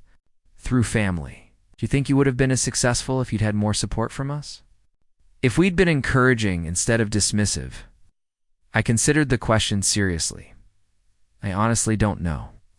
The independence forced me to be more thorough in my research, more careful in my decision-making. It made me develop confidence in my own judgment that I might not have cultivated if I'd had a safety net of family advice and support. So, in a weird way, our dismissal of your potential actually helped you succeed. Maybe, or maybe I would have been successful either way. Just along a different path. I smiled. I'll never know for sure, and I'm okay with that uncertainty. My phone buzzed with a reminder about the board meeting, 1:15. I needed to head back to the office soon to review materials and prepare for what could be a significant discussion about Peterson Industries. I have to get back to work, I said, reaching for my wallet. Let me get lunch, Ryan said quickly. It's the least I can do, thank you. As we stood to leave, Ryan hesitated. Can I ask what you're heading? Back to, what does your afternoon look like? For a moment, I almost deflected with a vague answer about meetings and paperwork. The old habit of protecting my professional life from family scrutiny was still strong. But then I remembered that the secrecy was over now, that I'd committed. To being honest about who I was and what I did, board meeting at 2:30, we're discussing the potential acquisition of a manufacturing company in Toledo. It's been a complicated negotiation, but something changed over the weekend that has James Harrison optimistic. James Harrison? That's the grandson of the man who came to Easter dinner? Yes, he's the CEO of Harrison Industries, and he's become a good friend over the years we've worked together. Ryan nodded slowly. What's your role in the acquisition discussions? I'm responsible for evaluating the financial structure and the potential integration challenges. Manufacturing companies have different risk profiles than the tech and service businesses we usually acquire. So my background with small business operations is relevant to the due diligence process. I could see him processing this information, trying to reconcile the sister he thought he knew with the woman who evaluated. Multi-million-dollar acquisitions for a major corporation. That sounds like a lot of responsibility. It is, but it's also the kind of challenge I've been preparing for, whether I realized it or not, for years. We walked out of the cafe together, and Ryan paused on the sidewalk. Lisa, can I say something? Without it sounding patronizing or strange, you can try. I'm proud of you, not just for the money or the business success, but for the person you've become. You're confident without being arrogant, successful without being flashy, powerful without being intimidating. I hope I can learn to be more like that. The compliment caught me off guard with its sincerity. Thank you. That means more than you probably know. And I hope, he continued, that someday you'll trust me enough to share more of your professional life with me. Not because I want to take credit for your success, but because I want to understand what you're passionate about, what challenges you, what excites you about your work. I'd like that too, I said, meaning it. Back in my office, I immersed myself in preparation for the board meeting. The Peterson Industries file was thick with financial statements, market analyses, and correspondence dating back 6 months. Frank Peterson had built his company from a small machine shop into a regional manufacturing powerhouse. But changing markets and increased competition had put strain on operations that his traditional management style couldn't address. The irony wasn't lost on me that I was preparing to discuss the future of a family business on the same day that I'd had my most honest conversation with Ryan in years. Family businesses faced unique challenges when it came to succession planning, professional management, the balance between emotional attachments and financial realities. At 2:20, I gathered my materials and headed to the main conference room. James Harrison was already there, along with the other board members and several senior executives. The energy in the room was different from our usual meetings, more focused and anticipatory. "Lisa, glad you could make it," James said, standing to shake my hand. "I think you're going to find this development interesting." He gestured for everyone to take their seats around the polished conference table. Ow. The room's floor-ceiling windows offered a view of downtown Riverside that reminded me how much the city had changed since my childhood, how much growth and development had occurred while I was quietly building my own success. As you all know, we've been pursuing Peterson Industries for months without making significant progress. Frank Peterson has been resistant to discussions about acquisition or partnership. Despite his company's obvious need for capital infusion and strategic guidance, James opened a folder and distributed copies of what appeared to be a letter. This morning, I received this communication from Peterson's legal counsel. He's requesting a formal meeting to discuss terms for a potential sale. I scanned the letter quickly, noting the professional but urgent tone. Something had shifted dramatically in Peterson's position, and the timing suggested external pressure rather than a gradual change of heart. "What changed?" asked Margaret Wells, our longest-serving board member and former CFO of a Fortune 500 company. "Two things," James replied. "First, Peterson's largest client, Automotive Solutions International, announced last week that they're moving their manufacturing contracts to overseas suppliers. That represents about 30% of Peterson's revenue." The room was quiet as we all absorbed the implications. Losing a client of that magnitude would create immediate cash flow problems and force difficult decisions about workforce and facility management. Second, and more importantly for our purposes, Frank Peterson received a competing acquisition offer from Meridian Capital Group. They're offering significantly below market value and planning to strip the company for parts, selling off the valuable assets and closing the manufacturing facilities. By New Meridian's reputation, they specialized in distressed acquisitions, buying struggling companies cheaply and extracting maximum value with little regard for employees or community impact. For a man like Frank Peterson, who'd built his company as a cornerstone of Toledo's manufacturing economy, the prospect of selling to Meridian would be devastating. "So he's coming to us because we represent a better alternative?" Exactly. We've consistently presented ourselves as interested in preserving and growing the business rather than dismantling it. For Peterson, we're not just a buyer. We're a lifeline that allows his company to survive intact. Margaret leaned forward. "What are his terms?" "That's what we need to discuss. He's asking for a purchase price that's higher than Meridian's offer, but still below our original valuation. More importantly, he wants guarantees about workforce retention and facility preservation. He wants to know that selling to us won't result in mass layoffs or plant closures." The conversation that followed was exactly the kind of strategic discussion that had drawn me to board service in the first place. We weren't just talking about financial returns or market positioning. We're talking about the responsibility that came with acquiring a company that employed hundreds of people and anchored an entire community's economic stability. "What's our integration timeline?" asked David Chen, our newest board member and an expert in manufacturing logistics. "That depends partly on Lisa's assessment," James said, turning to me. "You've been leading our analysis of operational compatibility and cultural fit. What's your recommendation?" I felt the familiar rush of being asked for my professional opinion on a decision that would affect thousands of lives and millions of dollars. This was why I'd accepted board membership, why I'd been willing to step into a more public role with the company. These were the kinds of decisions that mattered beyond quarterly profit reports.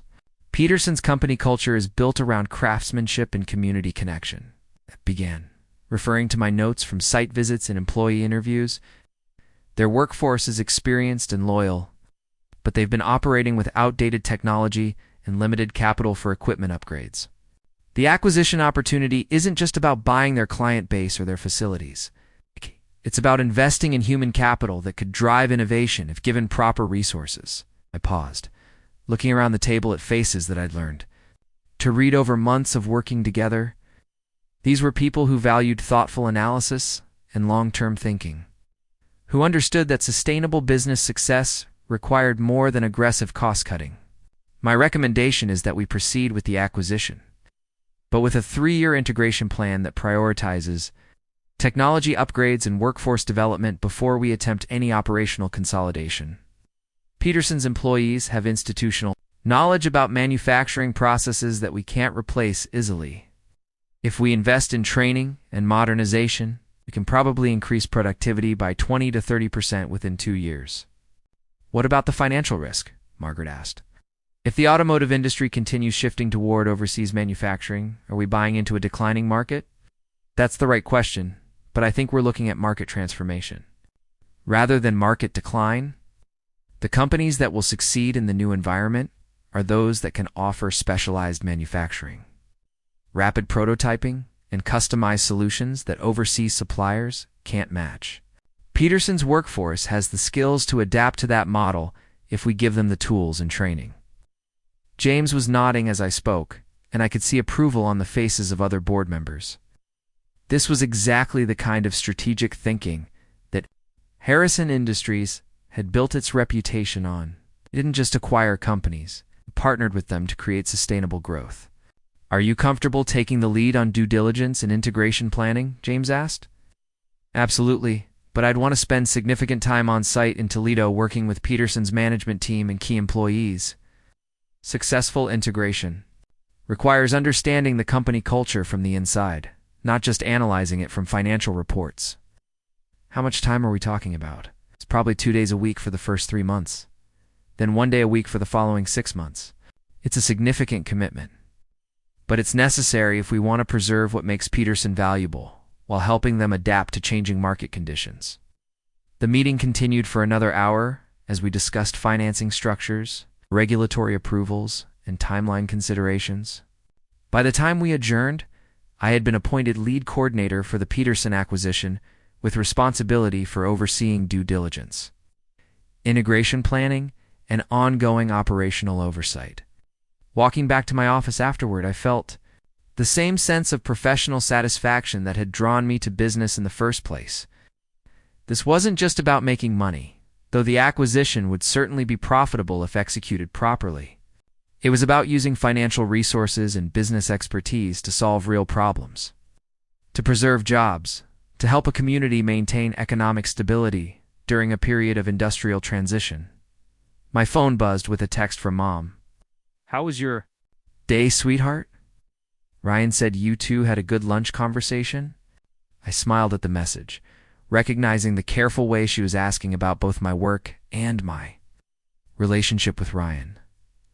The revelation about my financial success had created new possibilities for family connection, but it had also created new anxieties about how to navigate relationships that had been redefined almost overnight.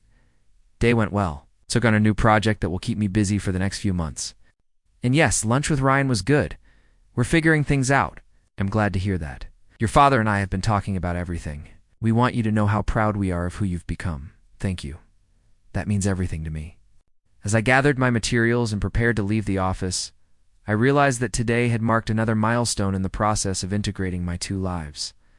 I'd shared details about my work with Ryan in a way that felt natural rather than defensive. I'd taken on professional responsibilities that would make my success more visible to the business community and probably to my family as well. I'd made decisions that would affect the lives of hundreds of people I'd never met in a town I'd visited only a few times. The woman who drove home to her penthouse apartment that evening was the same woman who'd sat through countless family dinners, listening to Ryan's business stories while keeping her own achievements secret. But she was also different, more complete, more willing to be seen and known for who she actually was, rather than who others assumed her to be. Tomorrow would bring new challenges as the Peterson acquisition moved forward as my family continued to adjust to the truth about my life as I navigated the complex process of living openly as someone who had significant financial resources and professional influence. But tonight, I would review acquisition documents while eating leftover Easter ham, planning strategies for preserving jobs in Toledo while sitting in an apartment that overlooked the river where I'd learned to fish with my father 20 years ago. Tonight, all the pieces of my life finally felt like they belonged to the same person. 3 months later, I stood in the main assembly hall of Peterson Industries, watching Frank Peterson address his workforce for what would be the last time as their independent owner. The acquisition had been finalized the week before, but today marked the symbolic transition as Harrison Industries officially took operational control of the Toledo facility. The transformation had been remarkable to witness from the inside. What had started as a desperate attempt to avoid a corporate dismantling had evolved into something more profound. A genuine partnership between two companies with complementary strengths and shared values.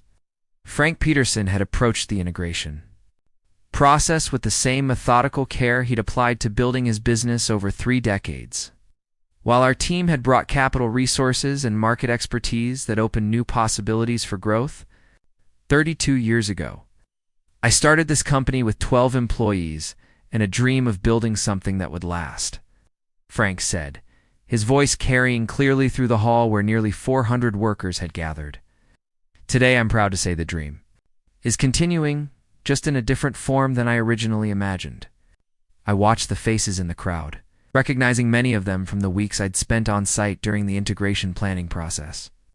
Maria Santos, the quality control supervisor who'd been with the company for 15 years, and whose insights about production efficiency had influenced our entire modernization strategy. David Coomer, the young engineer whose ideas about automated inventory management had impressed our technology team enough to fast-track implementation. Janet Williams, the floor supervisor whose leadership during the transition had been essential to maintaining morale during a period of uncertainty. These weren't just employees being transferred from one owner to another. They were skilled professionals whose expertise and institutional knowledge had been the foundation of Peterson's success and would be essential to Harrison Industries' expansion into manufacturing markets. I want to introduce you to Lisa Parker, who many of you have met over the past few months, Frank continued, gesturing toward where I stood near the front of the assembly. Lisa will be serving as our integration coordinator, working to ensure that the transition preserves what makes this company special while positioning us for future growth. The polite applause that followed felt different from the reception I'd received during my first visits to the plant. Initially, there had been skepticism about the young woman in business attire who claimed to understand manufacturing operations despite her obvious inexperience with factory floors and production schedules. But over time, as workers saw that I was genuinely interested in their perspectives and committed to preserving their jobs, the weariness had given way to cautious cooperation and eventually to something approaching respect. After Frank's speech, I found myself surrounded by small groups of employees, asking questions about everything from healthcare benefits to equipment upgrade timelines. These conversations had become routine over the past month, but they still felt significant to me. Each question represented someone's livelihood, someone's family's financial security, someone's professional future. Miss Parker called out. Tom Rodriguez, a machinist who'd become an unofficial spokesperson for the production floor workers. Can you give us an update on the new CNC equipment installation? The first 2 units arrived yesterday and will be operational by next Friday, I replied. We'll be starting with a training program for the senior machinists, then expanding to the full production team over the following month. The goal is to have everyone comfortable with the new systems before we begin taking on the automotive contracts that require the additional precision capabilities. And the overtime situation during the training period? Asked Janet Williams.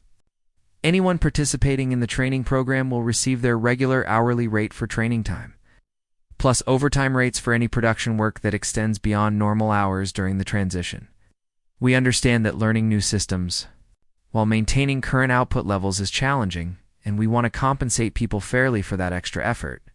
The questions continued for another 20 minutes, covering topics that ranged from technical specifications to policy details.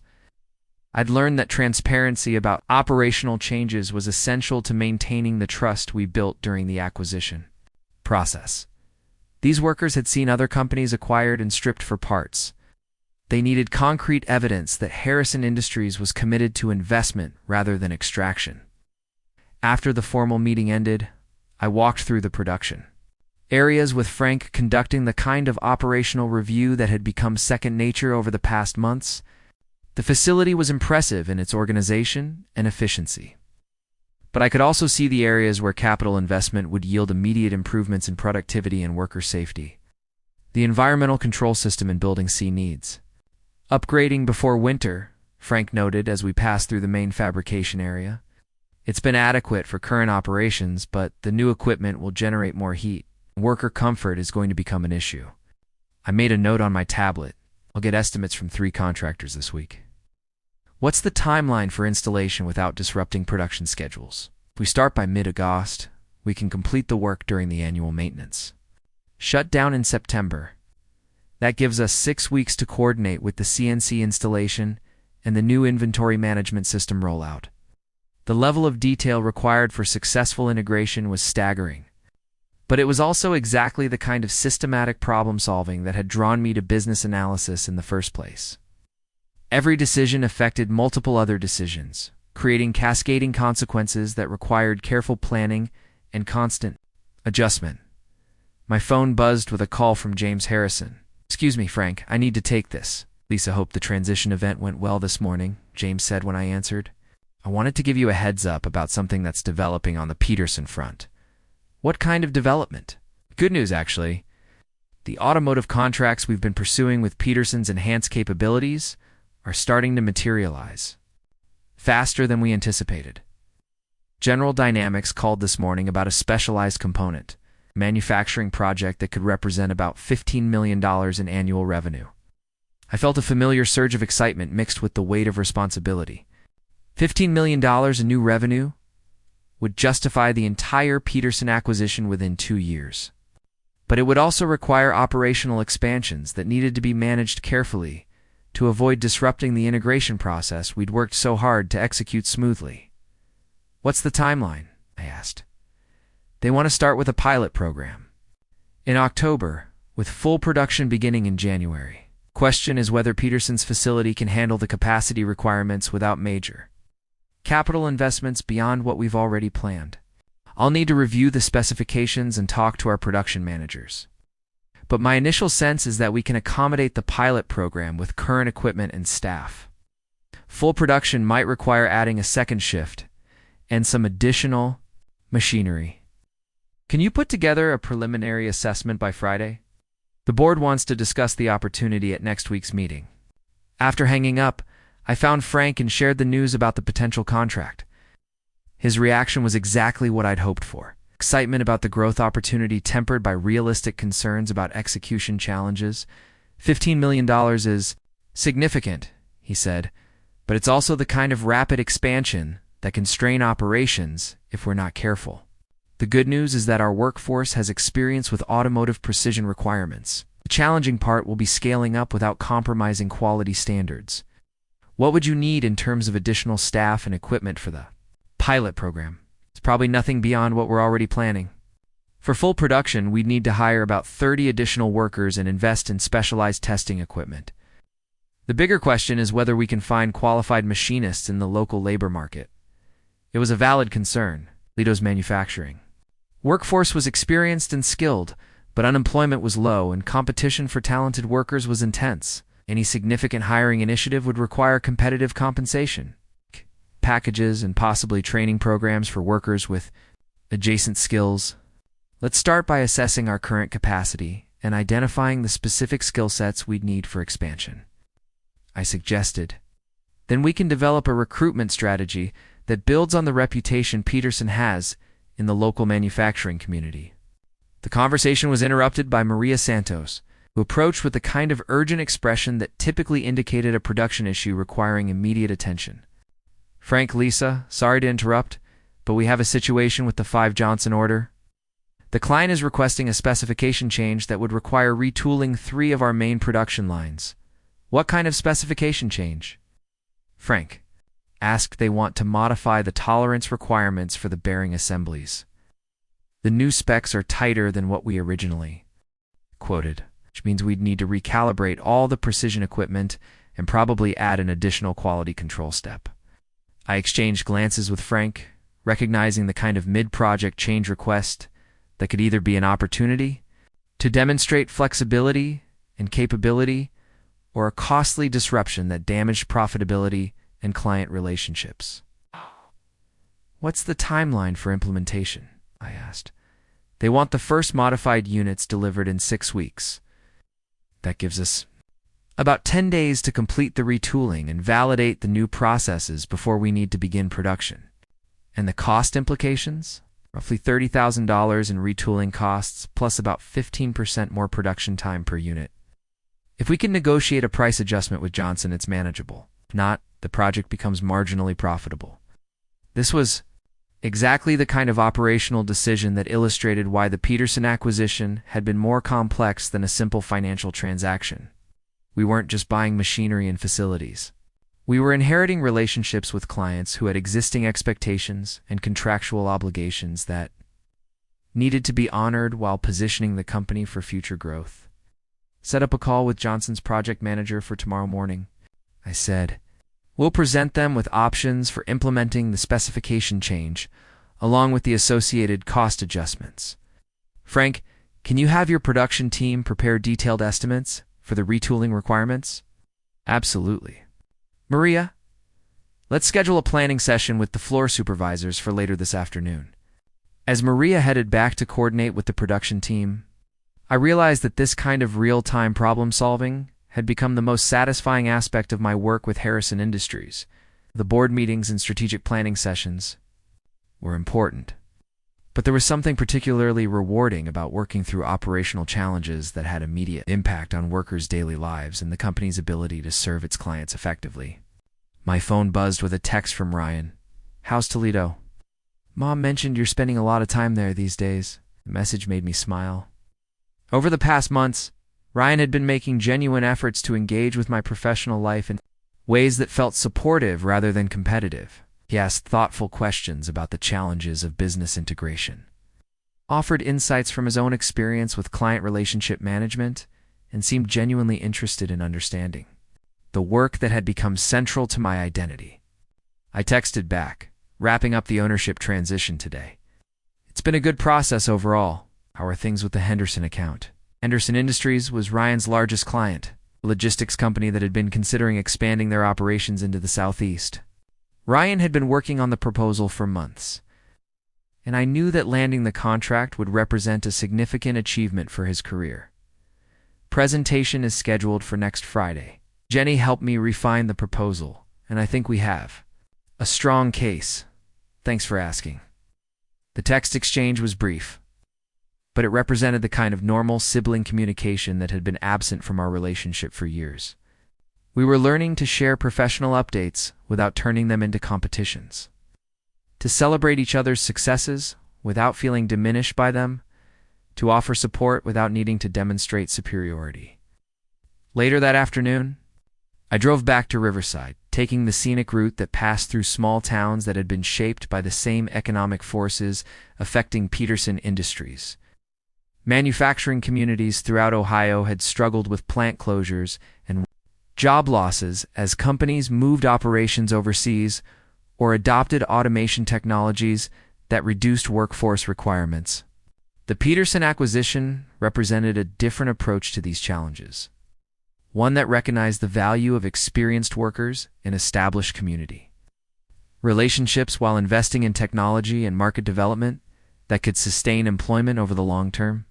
It wasn't a solution that would work for every situation, but it demonstrated that strategic business thinking could align with social responsibility in ways that benefited all stakeholders. Arriving back in Riverside, I stopped by my parents' house for dinner, a weekly tradition that had developed organically over the past months. The Sunday evening meals had become opportunities for genuinely connecting with family members, who were still adjusting to the reality of who I actually was, but who were making conscious efforts to build relationships based on truth rather than assumptions. "How did the transition ceremony go?" Mom asked as she set plates around the kitchen table.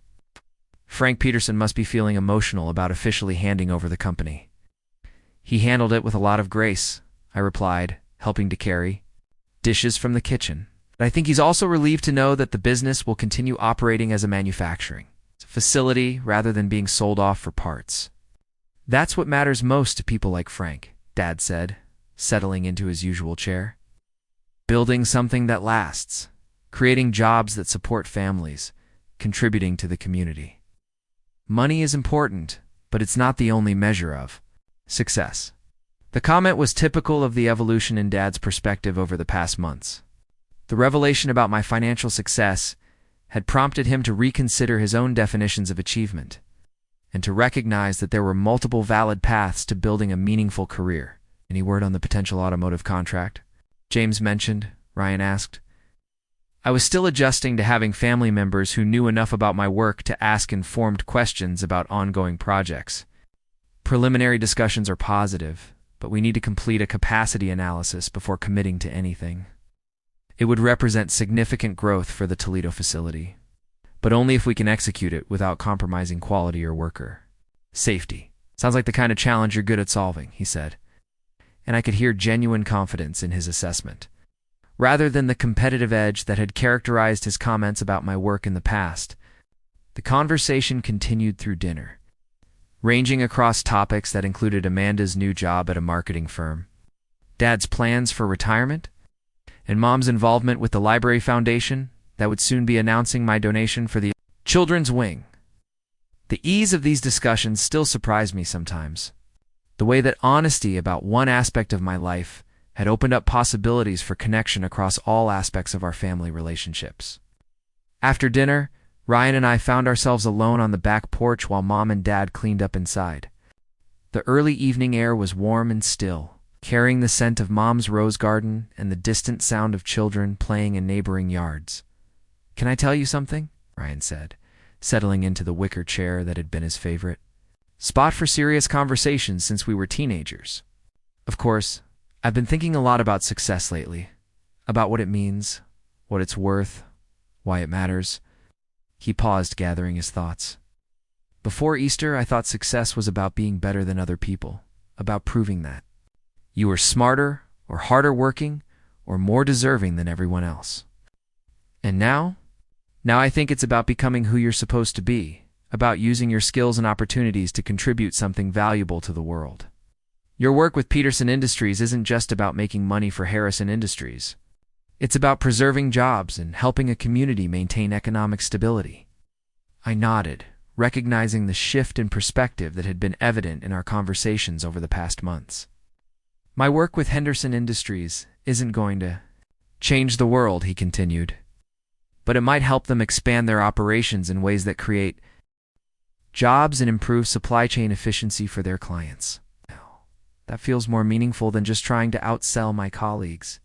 Success doesn't have to be world-changing to be meaningful, I said. It just has to be authentic to who you are and aligned with values that matter to you. That's what I'm learning. And I'm also learning that my success doesn't depend on your failure, and your success doesn't diminish my achievements. We can both be successful in our own ways without it being a competition. As the sun set behind the trees in Mom's backyard, casting long shadows across the lawn where we'd played as children, I felt a deep sense of completion about the journey that had begun with Mr. Harrison's unexpected visit 3 months earlier. The revelation about my financial success had been dramatic and disruptive, but it had also created opportunities for honesty and connection that wouldn't have been possible while I was maintaining the fiction of my struggling circumstances. The woman who sat on that porch was the same person who had spent years quietly building a fortune, letting her family believe she was barely getting by. But she was also different, more complete, more willing to be known and seen and valued for who she actually was, rather than who others assumed her to be. My phone buzzed with an email from the Riverside Community Foundation. The subject line read, "Library groundbreaking announcement," and I knew that tomorrow would bring another milestone in the process of living openly as someone with significant resources and influence. The anonymous donation phase of my philanthropy was ending, replaced by the more complex challenge of using wealth and position responsibly while maintaining the privacy and authenticity that had always been important to me. But I was ready for that challenge, supported by family relationships that had been rebuilt on foundations of truth rather than assumption. As Ryan and I eventually headed inside to rejoin our parents for coffee, in the kind of comfortable conversation that had become routine rather than strained. I realized that the most valuable transformation over the past months hadn't been professional or financial. It had been personal, the discovery that I could be fully myself with the people who mattered most, and that being known was better than being misunderstood, even when misunderstanding felt safer. The next morning, I would return to Toledo to begin implementation of the automotive contract proposal. I would spend the following weeks balancing strategic planning with operational details, working to ensure that Peterson Industries' expansion served all stakeholders rather than just shareholders. I would continue building a career that aligned financial success with social responsibility, that used business expertise to solve real problems for real people. But first, I would spend another hour on the porch with my family, talking about everything and nothing, being Lisa Parker, the sister and daughter, rather than Lisa Parker, the board member and major shareholder. Being both finally without contradiction or apology. The woman who drove home to her penthouse apartment that night was wealthy and successful and influential in ways that few people achieved. She was also content, connected, and known by the people who loved her. For the first time in years, those identities felt like they belonged to the same person, living the same integrated life.